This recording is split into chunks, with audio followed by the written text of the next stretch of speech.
Now, I'll tell you what, Ron DeSantis, and he's got money behind him. Did he do anything for Disney? Did he do anything? Remember, that was the big thing. You're going to go after Disney. He did nothing. They got everything they wanted. Everything. Look it up. The media is covering up for Ron DeSantis. He's the Trojan horse. He is the Trojan horse. He's a Trojan horse.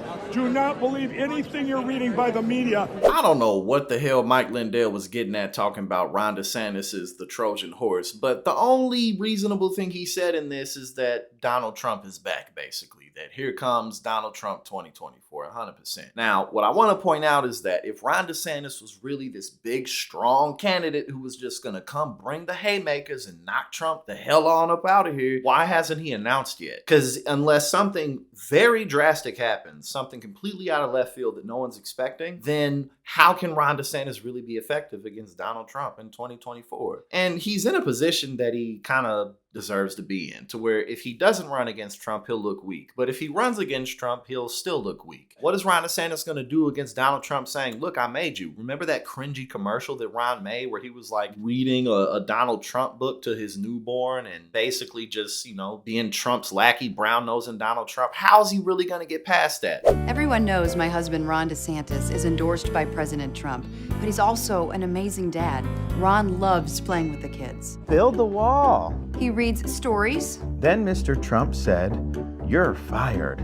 I love that part. He's teaching Madison to talk. Make America great again. People say Ron's all Trump, but he is so much more.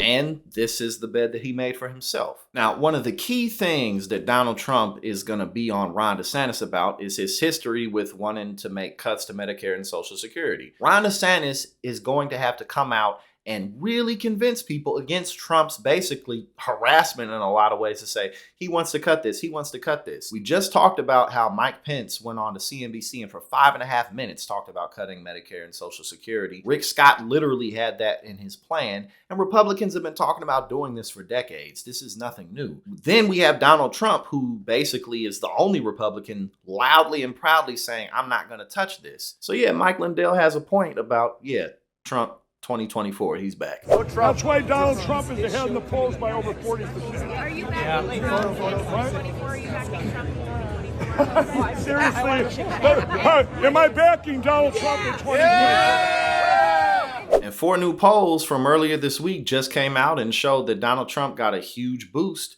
in February. And those polls came from Emerson, Yahoo News, YouGov, Echelon Insights, which is a Republican polling firm, and then the Fox News presidential poll. Donald Trump went to East Palestine, Ohio. Joe Biden didn't go. Pete Buttigieg drug his feet to go. And now we're looking at the possibility of Biden's signature accomplishment, which is the student loan debt forgiveness not going through. If that doesn't go through, that's going to weaken the 2024 campaign for the DNC. So Donald Trump absolutely should not be taken lightly. All we really have on anyone's side in terms of him not being reelected is if independents don't go over there rather. But again, Donald Trump is coming back in 2024, and it's looking like absolutely nobody in the Republican Party has what it takes to stop it.